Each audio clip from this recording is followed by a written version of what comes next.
Hi guys, welcome. This is your Sameer Kohli sir with another lecture of the topic called life process. अब तक आप देख सकते हो ये शायद 15वां लेक्चर है।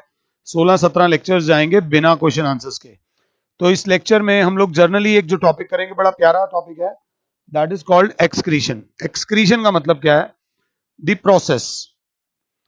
Process of removal of unwanted waste from body of an organism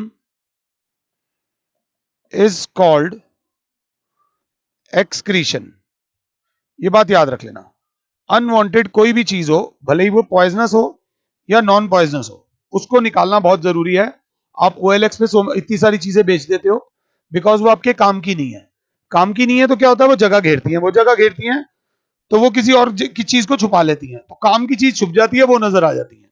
ये तो तब जब वो नॉन पॉइजनस हो, कोई नुकसान ना दे रही हो। और अगर नुकसान देने वाली हो तो बीमारियां फैलती हैं, बदबू फैलती है।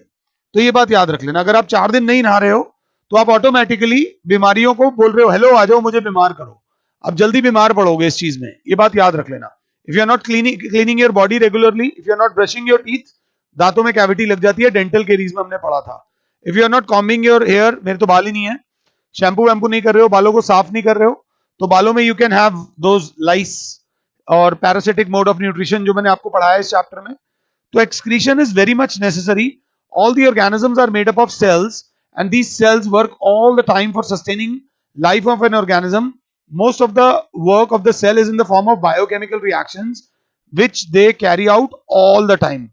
The biochemical reactions taking place in the cells of an organisms may produce toxic waste. ये एक पॉइंट लिख लो, बस एक point. The biochemical reactions taking place in life of an organism may may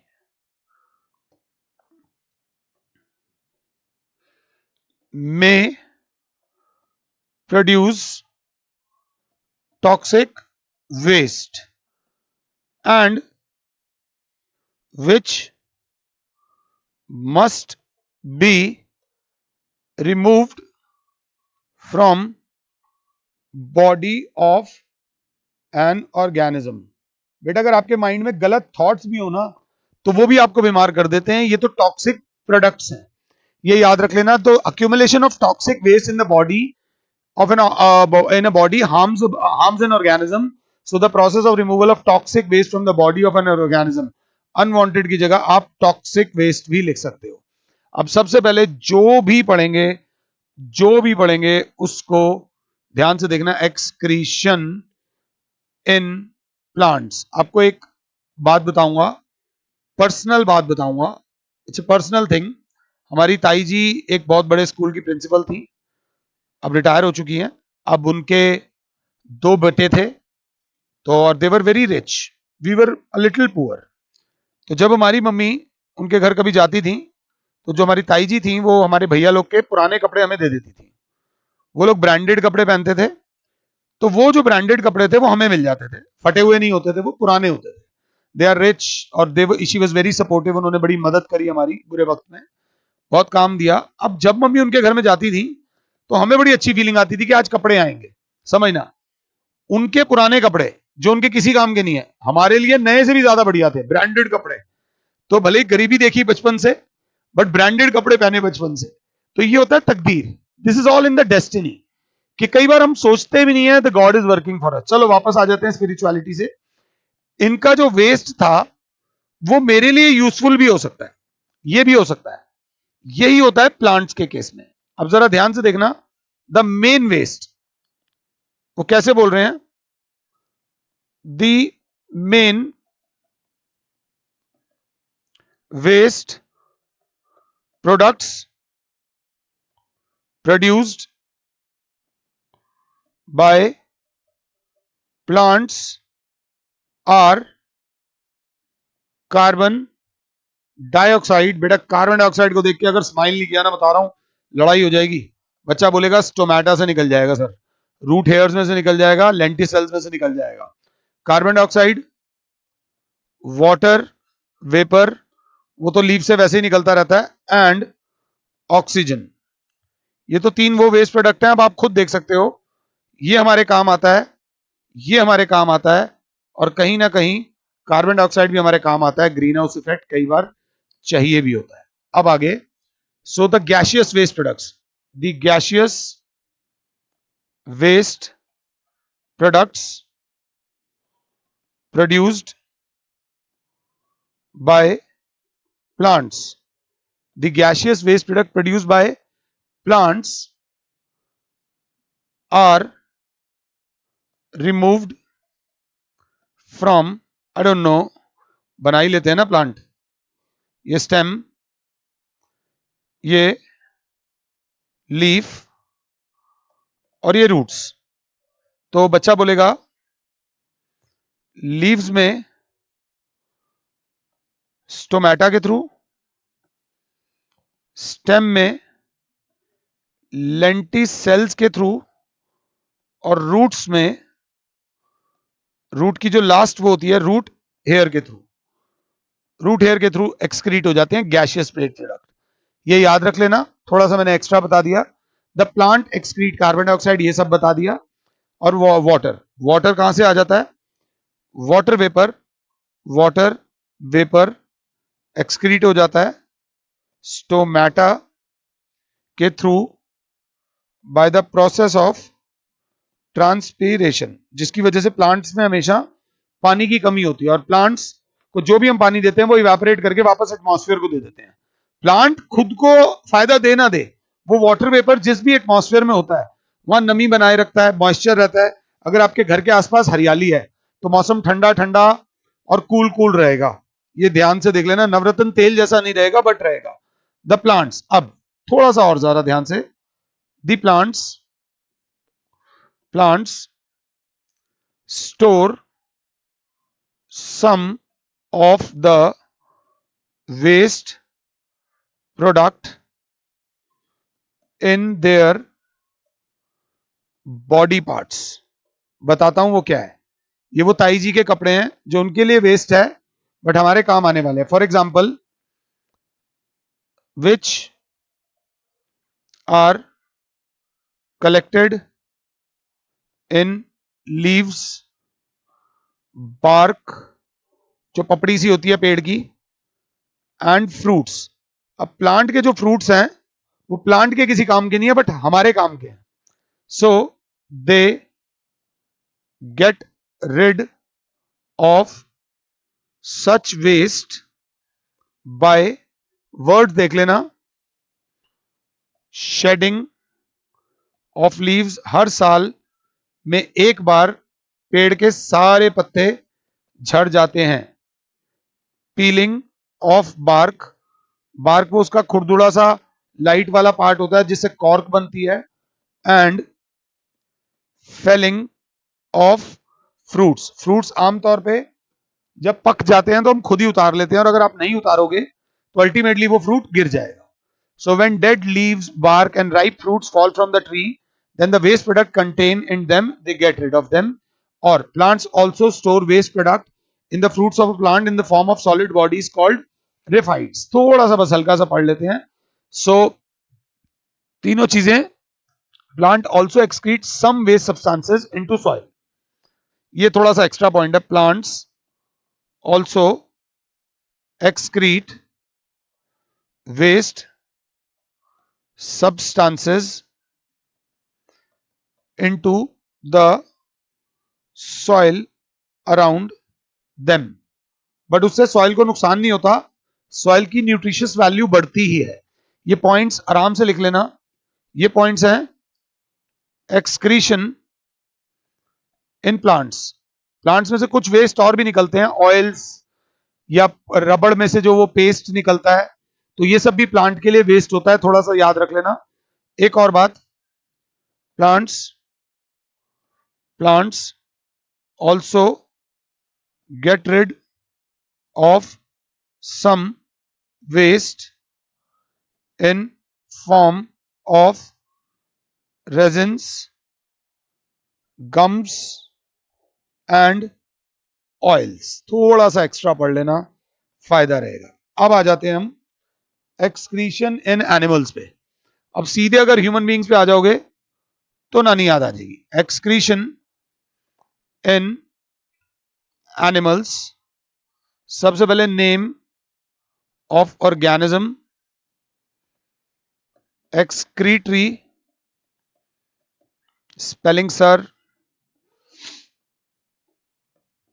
XCRE, excretory, organ या unit, excretory organ या unit, और साथ में शायद प्रोसीजर। तो सबसे पहले हमने हर चीज पहले पढ़ी थी अमीबा के बारे में।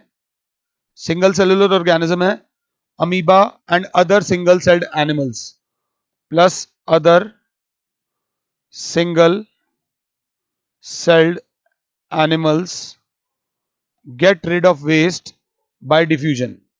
प्रोसेस होती है डिफ्यूजन और थ्रू सेल मेम्ब्रेन के थ्रू बाहर निकल जाते हैं। Nitrogenous waste is removed by contractile vacuole, और उसके अंदर एक वैक्यूल होता है कॉन्ट्रैक्टाइल, VACOULE। इसका काम होता है अमोनिया में से नाइट्रोजीनियस वेस्ट को एक्सक्रीट करना। थोड़ा सा ध्यान से देख लेना, ये काम आएगा। इन अर्थ वॉर्म, अब बात आती है अर्थ वॉर्म की, और tubular, they have tubular structure, they have tubular structure, जिसको बोलते हैं एक पाइप बनी होती है जिसको बोलते हैं नेफ्रीडिया। क्या बोलते हैं? Nephridia are the excretory organs, plus इसके साथ साथ मॉइस्ट स्किन। स्किन के थ्रू गैसेस अंदर भी आ सकती हैं, स्किन के थ्रू गैसेस और थोड़ा बहुत लिक्विड वेस्ट बाहर भी जा सकता है। अब जरा ह्यूमन बींग्स पे आ जाओ। थर्ड आते हैं ह्यूमन बींग्स के अंदर जो एक्सक्रीशन होती है वो होती है नेफ्रॉन के थ्रू। नेफ्रॉन को जब लाखों से मल्टीप्लाई कर दो, मैथ्स नहीं लगा रहा, थोड़ा सा बता रहा हूं, तो उसको बोलते हैं किडनी। अगर आपसे कोई बोले एक्सक्रीटरी यूनिट की बात करे तो आप बोलोगे नेफ्रॉन, और 1 million nephron gives you 1 kidney. ये बहुत बहुत इंपॉर्टेंट है। बट थोड़ी सी चाय बना लो। चाय जब बनती है, चाय इज छाननी पड़ती है, बिना छाने चाय कोई नहीं पीता। छानने को इंग्लिश में फिल्टर बोलते हैं। तो जब चाय बनती है तो यहां पर जो रह जाता है वो रह जाती है चाय पत्ती, और नीचे जो कप में आ जाता है that is your hot and delicious T. सुनो एक राय है, इश्क से बेहतर चाय है। तो ये चाय आ जाती है, ये वेस्ट आ जाता है। मींस अगर हम बायोलॉजी में देखें तो प्योर चीज नीचे आ जाती है और इम्प्योरिटी ऊपर रह जाती है। बट हमारे किडनी में, kidney is equals to 1 million, 1 million 10 lakh होता है इनटू नेफ्रॉन। तो हमारी बॉडी में nephron is the excretory unit. ये भी एक छलनी है, ये भी एक छलनी है जिसमें बस ये बात याद रख लेना कि गंदगी नीचे चली जाती है और साफ चीज ऊपर रह जाती है। जो एक छलनी काम करती है, किडनी एग्जैक्टली उससे ऑपोजिट काम करती है। ये बात याद रख लेना। वो कराने से पहले थोड़ा सा एक्स्ट्रा सा ज्ञान दूंगा। कार्ब्स, कार्बोहाइड्रेट्स और फैट्स और प्रोटीन्स, विटामिन्स एंड मिनरल्स, इनमें कैटेगरी होती है। ये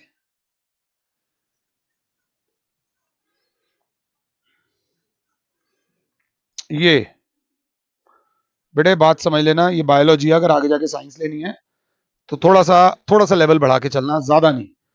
तो ये जो वेस्ट होते हैं ये, और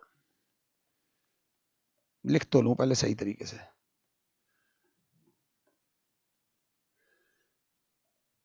इन वेस्ट को बोलते हैं, जब चैप्टर खत्म होने वाला होता है ना तो बंदा थोड़ा सा वो हो जाता है, रेस्टलेस सा, कि जल्दी खत्म हो।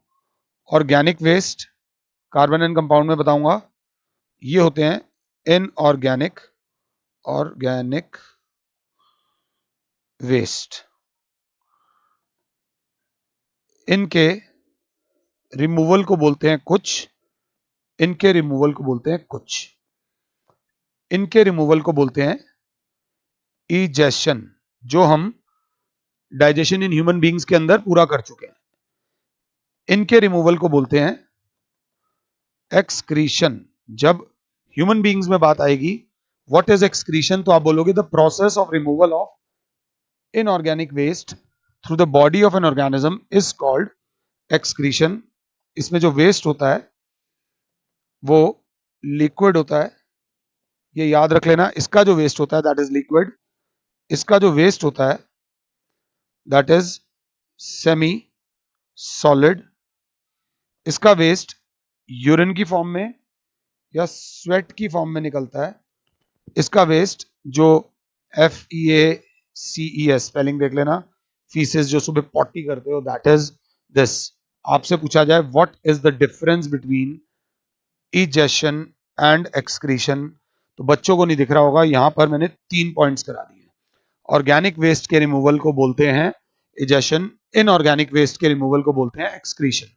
और डाइजेशन में कार्ब्स का और फैट्स का वेस्ट निकलता है, और एक्सक्रीशन में प्रोटीन्स, विटामिन्स एंड मिनरल्स का वेस्ट निकलता है। एक्सक्रीशन में जो वेस्ट निकलता है वो लिक्विड फॉर्म में निकलता है, इजेशन में जो वेस्ट निकलता है वो सेमी सॉलिड फॉर्म में निकलता है। Egestion is in the form of urine और स्वेट, और उसका वो बता दिया। इसमें ऑर्गन अगर बात करें, organ of excretion is kidney, और इसमें organ of egestion is large intestine. मैंने प्रॉपरली डिटेल में बताया था, कोलॉन, रेक्टम और एनस तीनों का रोल बताया गया था आप लोगों को।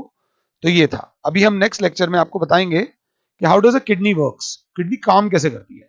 किडनी काम करने से पहले एक डायग्राम आएगा, बुक से बना के रखिएगा, ह्यूमन एक्सक्रीटरी सिस्टम का डायग्राम बना लीजिएगा, विच इज वेरी इंपॉर्टेंट। अगर आप बना के रखोगे तो मजा आ जाएगा। और एक डायग्राम बना के रखना स्ट्रक्चर ऑफ किडनी का। किडनी कुछ नहीं, एक नेफ्रॉन का डायग्राम बना लेना। किडनी बहुत सारे नेफ्रॉन्स को जोड़कर बनती है, थोड़ा सा बस ये ध्यान देते हुए चलना। In the next lecture hopefully we will finish this chapter की थ्योरी खत्म हो जाएगी। छोटे छोटे लेक्चर्स हैं बट काम के लेक्चर्स हैं, थोड़ा सा देख के चलना। फिलहाल के लिए और Sameer sir is saying you goodbye, God bless all, जय माता, जय माता दी।